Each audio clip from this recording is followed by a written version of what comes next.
नमस्कार, आप सभी का स्वागत है खास आज हमारे खास कार्यक्रम नारी में। आज हम जिस विषय को लेकर बात कर रहे हैं उस विषय पर इन दिनों काफी गहमा-गहमी है। 2012 में कानून आया था पॉक्सो। जब वो कानून आया तो उम्मीद बंधी कि जो यौन दुराचार वाले मामले हैं, उन मामलों में जल्द से जल्द कन्विक्शन होगा, सजा होगी और ऐसे मामलों में एक डर फैलेगा, समाज में संदेश जाएगा, उन लोगों तक जाएगा जो इस तरह के मामलों को पहले करने से बिल्कुल नहीं खतराते थे। लेकिन एक बार फिर ये मामला चर्चा में है और चर्चा की वजह है दिल्ली में चल रहा धरना। पहलवान धरना दे रहे हैं। 8 पहलवानों ने एक सांसद पर आरोप लगाए हैं। वर्ल्ड फेडरेशन ऑफ इंडिया के जो रेसलिंग फेडरेशन ऑफ इंडिया के जो अध्यक्ष हैं, उन पर आरोप लगाए गए हैं। लेकिन गिरफ्तारी में जो देरी हो रही है और जिस तरह की बयानबाजी हो रही है, धरना प्रदर्शन पिछले लंबे समय से चल रहा है, एक बार फिर इस पर चर्चा हो रही है। चर्चा इस विषय को लेकर हो रही है कि क्या पॉक्सो में अभी भी कुछ ऐसे लैक्यूनास हैं जिनका फायदा उठाया जा रहा है? अगर हैं तो उनको कैसे दूर किया जा सकता है? अगर लैक्यूना नहीं है तो फिर ऐसी कौन सी सकरी गली है जिनका इस्तेमाल धन बल वाले लोग कर रहे हैं? क्यों न्याय में अभी भी देरी सामने आ रही है? इसी मामले में एक सामान्य आदमी के साथ व्यवहार कुछ अलग होता है और एक धनबल वाले ताकतवर आदमी के साथ, सत्ता में बैठे हुए एक आदमी के साथ अलग तरह का व्यवहार होता है। आखिर ऐसा क्यों होता है? थोड़ा इसका कारण जानने की कोशिश करेंगे और थोड़ा निदान की तरफ भी जाने की कोशिश करेंगे। हमारे साथ इस विषय पर चर्चा के लिए कुछ खास मेहमान जुड़े हुए हैं, उन सभी से आपका तारुफ करवा देते हैं। हमारे साथ सामाजिक कार्यकर्ता अलका बत्रा जी इस वक्त जुड़ी हुई हैं, खेल से भी उनका पुराना जुड़ाव रहा है। हमारे साथ सुनीता नेहरा जी हैं, पूर्व एथलीट हैं, खेल जगत से जुड़ी हुई हैं। काफी उन्होंने खेल जगत में अपना नाम किया है, उसकी बारीकियों को समझती हैं और चूंकि खेल से जुड़ा हुआ मामला है तो इसलिए इसका एक अलग पहलू भी वो सामने रख सकती हैं। और हमारे साथ सुप्रीम कोर्ट की वरिष्ठ अधिवक्ता दीप्ति सिंह जी भी कुछ देर में जुड़ेंगी, दिल्ली से वो जुड़ेंगी। सबसे पहले मेरे ख्याल से सुनीता जी आपके पास आने इसलिए जरूरी क्योंकि जो बात उठी है, वापस चर्चा का जो विषय बना है वो बना है उन महिला पहलवानों की तरफ से आवाज उठाने के बाद जिन्होंने इस मामले में शिकायत की है। लेकिन उस शिकायत की बात करें तो अभी तक वो अपने अंजाम तक नहीं पहुंची है। लेकिन इसमें एक विषय और उठकर आया है कि इतने लंबे समय तक ये मामला दबा रहा। कुछ विषय जो इसमें सामने आए, जो कारण सामने आए, उसमें ये था कि खिलाड़ियों के ऊपर दबाव होता है कि या तो वो खेल की दुनिया को छोड़ दें या फिर इस तरह की शिकायतों में मजबूती से डटकर खड़े हों। उनका कहना था इतने लंबे समय तक उन्होंने शिकायत इसलिए नहीं की क्योंकि उनको अपने करियर को लेकर डर था। आपको नजर आता है कि इस तरह के मामलों में कोई दूसरा तरीका उनके चयन को लेकर ताकि वो उस दबाव में ना रहें? नमस्कार जी। जो ये हमारा मुद्दा उठा है जिसमें कि 3 अपने रेसलर खिलाड़ी हैं, बजरंग पूनिया, साक्षी मलिक एंड विनेश फोगाट। इन्होंने जो मैं समझती हूँ जो इतने सालों से इन्होंने ये मुद्दा नहीं उठाया है। आप सही कह रहे हैं कि वो चाहते थे कि वो नए रेसलर्स थे एंड वो अपना नाम कमाना चाहते थे या फिर थोड़ी ऊंचाई तक पहुंचना चाहते थे। बट अभी क्या हुआ है कि अब 12 साल के बाद जो कि हम देख रहे हैं तो उन्होंने सेक्सुअल हैरेसमेंट के ऊपर उठाया है मुद्दा, which is a very serious offence, you know.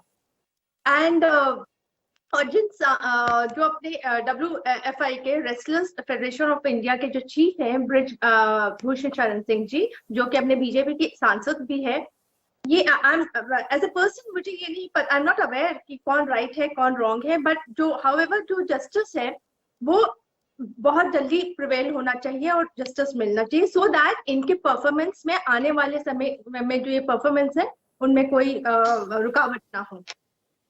जी, अलका जी, सामाजिक कार्यकर्ता के तौर पर आप जुड़ी हुई हैं, इस तरह के कई मामले आपके सामने आते रहे हैं। शोषण की अगर बात करें तो जो संस्थाएं हैं उन संस्थाओं में जो व्यवस्था रहती है, एक दबाव रहता है खिलाड़ी के ऊपर या फिर किसी भी व्यक्ति के ऊपर कि वो अपने आने वाले करियर को देखे या फिर उससे शिकायत करे, क्योंकि अक्सर इस मामले में ये भी आता है कि धमकियाँ उनको दी जाती हैं कि उनका करियर खराब कर दिया जाएगा।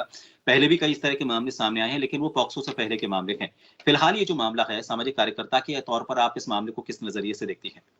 प्रभात जी, जो विषय आज हमने इसकी चर्चा के लिए लिया है, सच में एक बहुत ज्वलंत विषय है और आप लोगों को बहुत बहुत अभिनंदन कि आपने इस विषय को लेकर आज हमारे साथ बातचीत की है। मैं एक सामाजिक कार्यकर्ता नहीं, मैं एक स्पोर्ट्स पर्सन भी हूँ। मैं बैडमिंटन की नेशनल लेवल खिलाड़ी हूँ। आपको पता होगा कि मैं स्कूल, कॉलेज, यूनिवर्सिटी नेशनल्स खेली हूँ और अब मैं वेटरन्स नेशनल में इंडिया की टीम को रिप्रेजेंट कर रही हूँ इस साल भी। तो मैं खेलने जा रही हूँ और मैं बचपन से गेम से जुड़ी हुई हूँ। तो गेम्स में पार्शियलिटी चयन में तो होती ही होती है सर।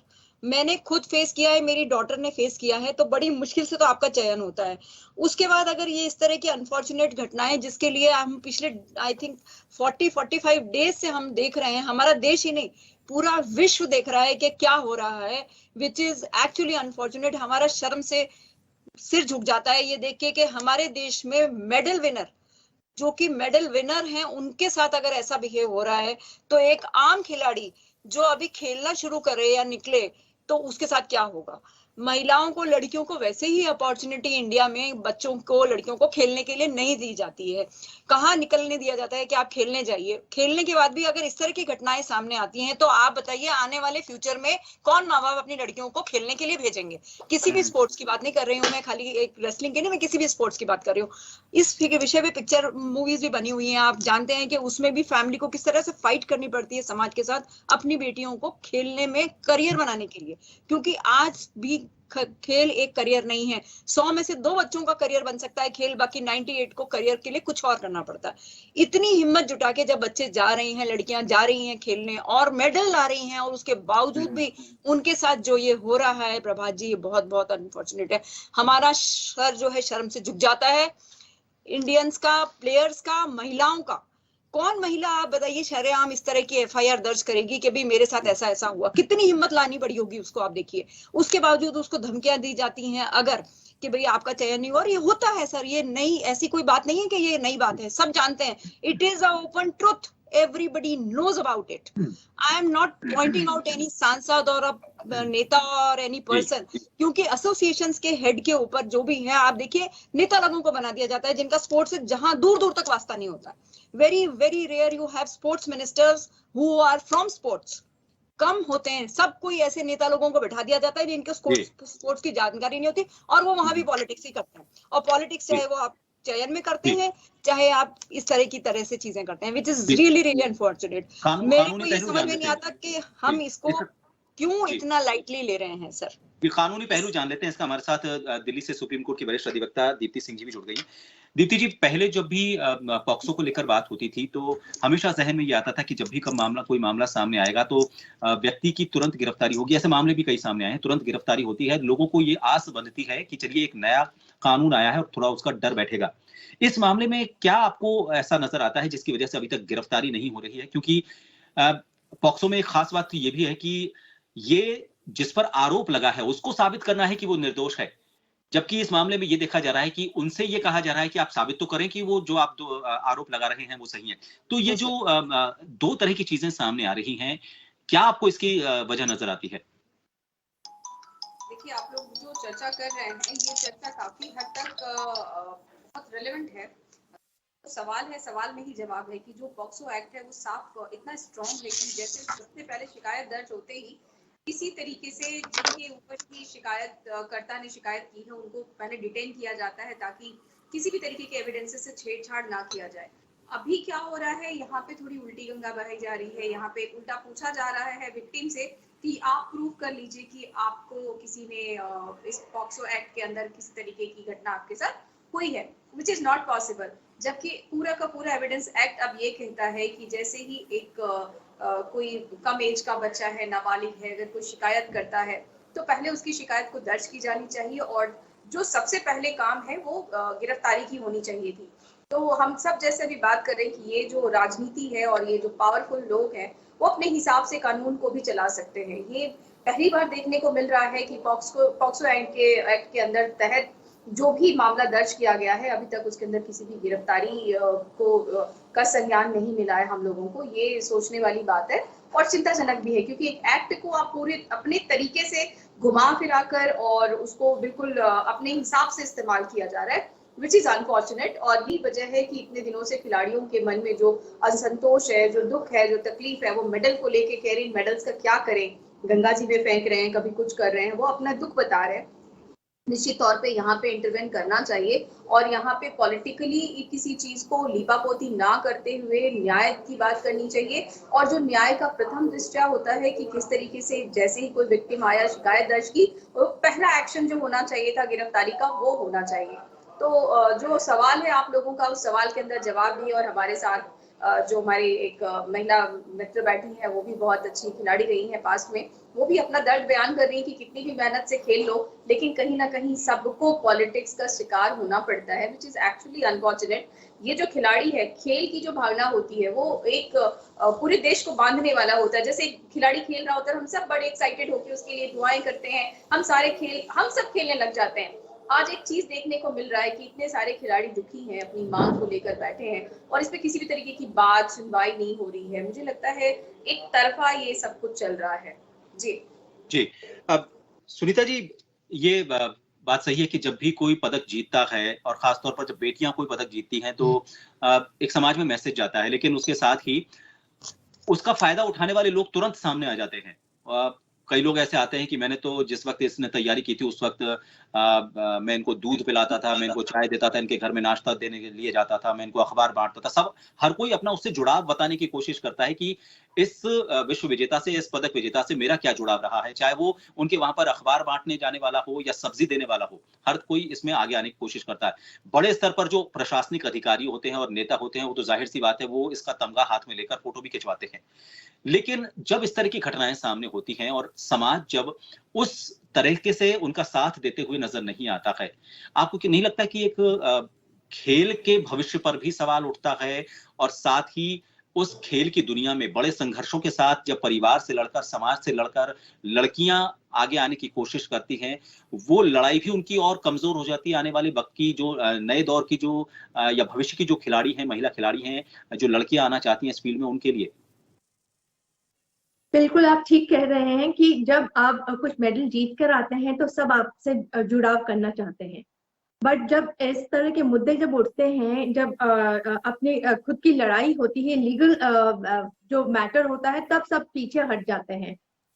उस समय खाली परिवार आपके साथ खड़ा होता है। ये बिल्कुल सही है, क्योंकि सब चाहते हैं। जब आप देखिए कि पिछले सालों में रेसलर्स ने अपने पूरे इंटरनेशनली हमें कितना ये दिया है, गौरव करा है हमें, और इतने सारे मेडल्स जीते हैं।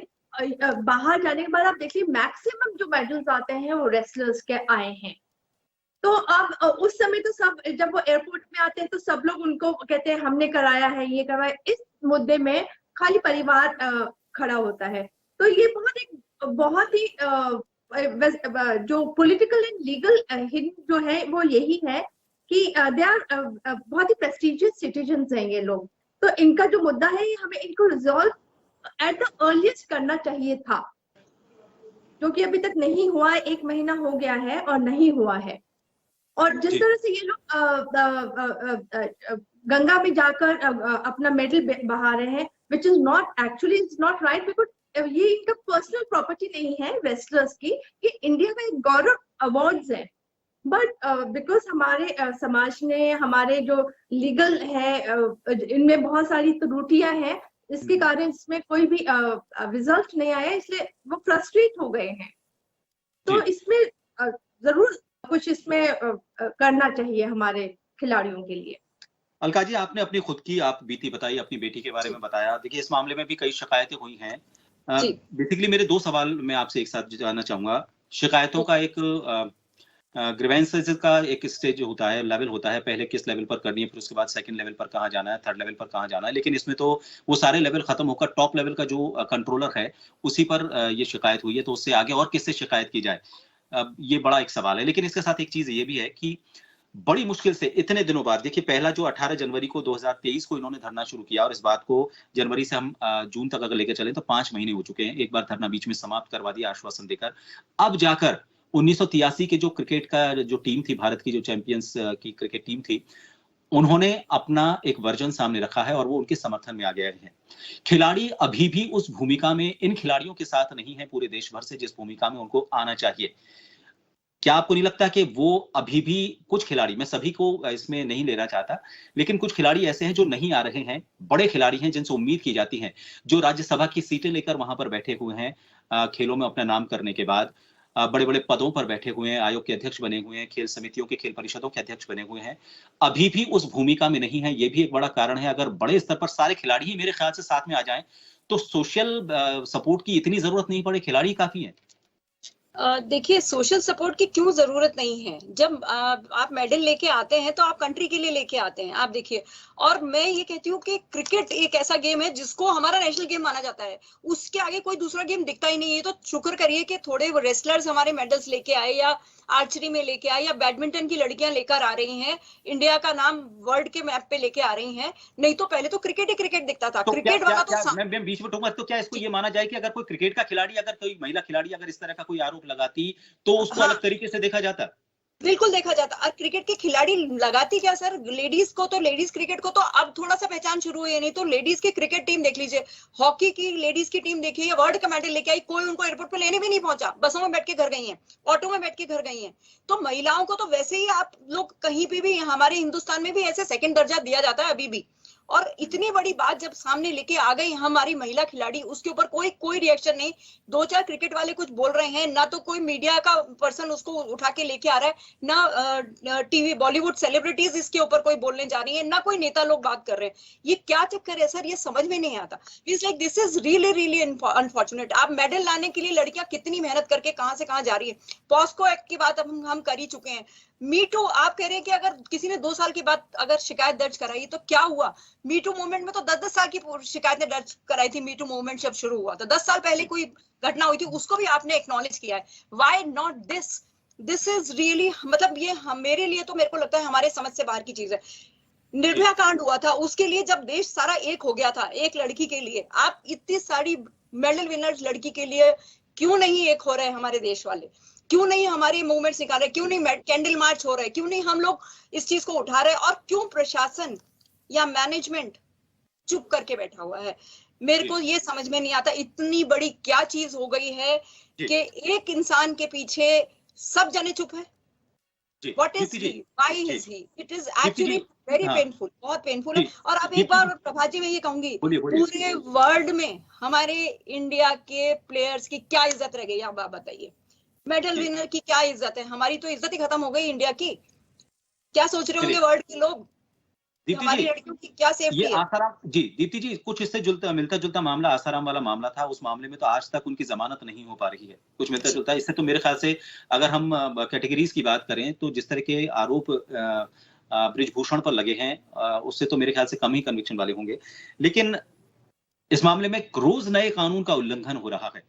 एक तथाकथित चाचा सामने आता है और वो नाबालिग की पहचान उजागर कर देता है, उस पर किसी तरह की कोई बड़ी कार्रवाई नहीं होती।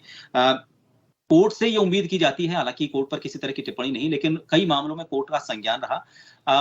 ये उम्मीद की जा रही है कोर्ट से कि वो इस मामले में संज्ञान ले, ताकि इस मामले में जो उम्मीद की जा रही है, कानून पर भरोसा कायम रखने के लिए जो उस परिवार के लोग हैं या फिर जो खिलाड़ी हैं, जो इस बरसात में कड़ी धूप में वहां पर धरना दे रहे थे जंतर मंतर पर, हरिद्वार तक उनको जाना पड़ा था, सालों तक उन्होंने पसीना बहाया उस मेडल के लिए, और वो मेडल उनको गंगा में बहाने के लिए मजबूर होना पड़ा। किसान थोड़े बहुत उनके समर्थन में आए हैं। क्या कानूनी लेवल पर कुछ और पेचीदगियां अभी इसमें रह गई हैं? कोई आपको अभी भी लगता है कि कुछ बड़े स्तर पर चीजें होनी चाहिए? और अगर मान लीजिए ये इस तरह से पहला मामला इस तरह से होता है पॉक्सो के मामले में, तो आगे आने वाले पॉक्सो के मामले के लिए एक गलत जो इसकी शक्ल है और या फिर इसकी कमजोरी को सामने लेकर आएगा? देखिए, मैं इसको दोनों तरफ से कहूंगी, कभी पॉजिटिव भी होता है कभी नेगेटिव भी, क्योंकि कई बार केसेस में क्या होता है, हम लोग ट्रायल पे इसलिए जाते हैं ताकि ये फिल्टर कर पाएं कि जिस पे चार्ज लगे हैं, जिस पे आरोप लगे हैं, वास्तव में वो सही है कि नहीं है। ये कई बार क्या होता है कि लोग ज्यादा विंडिक्टिव हो जाते हैं, पर्सनल लड़ाइयों में इतनी ज्यादा उलझ जाते हैं कि घर के बच्चों तक का नाम लेकर आ जाते हैं और उनके ऊपर इस तरीके से केसेस उनके आधार पे करा देते हैं। इसलिए ऐसे कुछ एग्जाम्पल्स भी अच्छे हो सकते हैं, लेकिन यहाँ पे जब एक खिलाड़ी नेशनल लेवल की है, बहुत मेहनत किया है जिंदगी में, उसका घटी है और वो उसको कह रही है, तो इसको एग्जामिन करा लेना चाहिए, बजाय इसके कि वो आउट ऑफ द कोर्ट इसको ट्रायल कर रहे हैं कि आप इसको बताइए, आप इसको साबित करिए। ये पूरा का पूरा कोर्ट का मामला है और ये ट्रायल में जाना चाहिए और ट्रायल के अंदर निश्चित तौर पे दोनों पक्षों को बैठाकर और उनके एविडेंसेस लेने चाहिए और इसको बाद में जाकर इस पे कोई भी अपनी टिप्पणी देनी चाहिए। लेकिन अभी जो मामला दिख रहा है वो निहायत ही एक तरफा दिख रहा है, अभी तक कोई भी उन पे एक्शन हुआ नहीं है, जबकि आश्वासन दिया गया था कि प्रशासन। इसमें तो वो आईओबी सवालों के घेरे में खड़े होते हैं, इसमें तो वो आईओबी सवालों के घेरे में खड़े होते हैं जिनके पास शिकायत गई है, क्योंकि उन्होंने देखिए गैर जमानती 2-4 चीजें होती हैं जिसमें संगीन अपराध है, लेकिन इसमें मुझे जो लगता है कि एक शक्तिशाली जगह पर बैठा हुआ है और वो प्रभावित कर सकता है। जी, ये मामला बहुत ही संगीन कैटेगरी में लिया जाता है, तो गैर जमानती बैठता है तो। जी, पर मैं अभी जैसे हमारी बहन कह रही थी, अपनी तकलीफ बोल रही थी कि इट्स वेरी अनफॉर्चुनेट। मैं मानती हूँ कि महिलाओं का जो वो दर्जा है अभी ये बहुत बेबी फेज है, अभी तो हम जैसे कुकून से बाहर आए हैं, हम जैसी महिलाएं आकर अपनी अधिकारों के डिमांड कर रही हैं। निश्चित तौर पे हम शुरू से ही बहुत अच्छे रहे हैं, घरों में बाहर प्रदर्शन करते रहे हैं, बट हमें वो दर्जा नहीं मिला है। आने वाले टाइम पे हमें कई जगहों पे और भी साबित करना पड़ेगा और एक दिन जरूर ये टाइम आएगा, क्योंकि आज हम ये लड़ने के लिए टीवी पे बैठे हैं, एक दिन और जरूर आएगा जब हम लोगों को वो हमारी जगह, हमारी वो इज्जत मिलेगी जिसके लिए हम सब घर से बाहर इतनी देर बाहर मेहनत करते हैं, विदेशों में जाके खेलते हैं, इतनी मेहनत से मेडल लेकर आते हैं और अभी भी हम वो स्थान, वो जगह नहीं मिला है हमें, या वो सम्मान नहीं मिलता है। लगता है जैसे आपने कर लिया, ठीक है, आपका बेसिक काम तो घर के अंदर है, जाइए चूल्हा जलाइए और वहां खाना बनाइए, ये जो आपने किया हुआ एक्स्ट्रा कैरिकुलम के अंदर आता है। बट जैसे कि बाकी पुरुषों को जो स्थान है उसके लिए मुझे अभी लगता है कि बेबी फेज है, थोड़ा टाइम लगेगा, पर वो दिन भी जरूर आएगा। और आपके लिए यही कहूंगी प्रभात जी, मेरे पास टाइम कम है इसलिए मैं कंक्लूड करूंगी, कुछ लोग मेरा वेट, मैं यही कहूंगी कि देखिए कानूनी पेचीदगियां है इसमें, आश्वासन मिलने के बाद भी जो basic stages of the cases हैं इसमें बिल्कुल मिसिंग है और उस पर कोई भी काम नहीं किया गया है, जो बिल्कुल ही कानून और न्याय के लिए शर्मनाक है। इसमें मुझे ये लगता है कि एटलीस्ट इसको ट्रायल पे ले लेना चाहिए था और दोनों पक्षों को अपने अपने जैसे स्टेटमेंट हम लोग कराते हैं, स्टेटमेंट के बाद आगे की जो प्रोसीडिंग्स होती है वो होनी चाहिए थी। अभी एक तरफा खेल हो रहा है, लड़कियां रो रही हैं, लड़ रही हैं, उसके लिए सारे लोग साथ आ रहे हैं, बट कहीं ना कहीं एक पार्टी बहुत प्रोटेक्टेड है और वो नहीं होना चाहिए। कानून के अंदर, न्याय के अंदर, न्याय के मंदिरों के अंदर सब लोग जैसे आंखों में पट्टी बंधी है, जैसे सब बराबर है, वैसे बराबर के तौर पे यहाँ पे मिसिंग है। बिल्कुल सही आप लोग चर्चा कर रहे हैं और इसमें ये जो मुझे लग रहा है मिसिंग पार्ट इज इम्पोर्टेंट। हो सकता है आज ये टीवी के माध्यम से जो हम लोग बात करें इस पे जाके कहीं कोई थोड़ा सा हम अपने आधार छोड़ पाए या कोई हम अपनी पहचान छोड़ पाए और हमारी वजह से कोई इसको संज्ञान में ले ले और यहाँ पे आगे जाके प्रोसीजर सही तरीके से हो पाए। जी बिल्कुल, आपने सही कहा कि जिस तरह से सीता को खुद अपने आप को निर्दोष साबित देने के लिए परीक्षा देनी पड़ी थी, यहाँ पर भी आज की जो सीता है उनको खुद को निर्दोष साबित करने के लिए कहा जा रहा है। अब जमीन में समा तो नहीं सकती, लेकिन कम से कम उस जमीन में समाने से पहले हाथ कोई एक समाज उनको दे, और पॉक्सो ने वो ताकत दी है, पॉक्सो कानून का जो हाथ है। और इससे ज्यादा टाइम नहीं दे पाऊंगी, थैंक यू सो मच। आप फ्री हैं, आप फ्री हैं, मैं भी कंक्लूड ही कर रहा हूँ, आप फ्री हैं, आप बिल्कुल फ्री हैं। मुझे लगता है कि कानून के जो लंबे हाथ कहे जाते हैं, कानून के वो लंबे हाथ ही उनको इस गहरी खाई में जाने से बचा सकते हैं और कानून में जो भरोसा है उसको और ज्यादा कायम कर सकते हैं। पॉक्सो को लेकर लोगों में एक विश्वास जागा था, 2012 में एक जन आंदोलन हुआ था, वापस उस जन आंदोलन की जरूरत ना पड़े, कानून ने वो ताकत दी है, कानून वो अपनी ताकत भी दिखाए ताकि लोगों का भरोसा यूं ही कानून पर बना रहे और बेटियां जो खेल में अपना भविष्य देखती हैं वो बिल्कुल खुले दिमाग से बेखौफ होकर इस खेल जगत में अपना नाम रोशन करने के लिए अपने कदम को आगे बढ़ा सके। बहुत बहुत शुक्रिया आप सभी का इस खास विषय पर हमसे चर्चा करने के लिए। नारी में फिलहाल के लिए नमस्कार।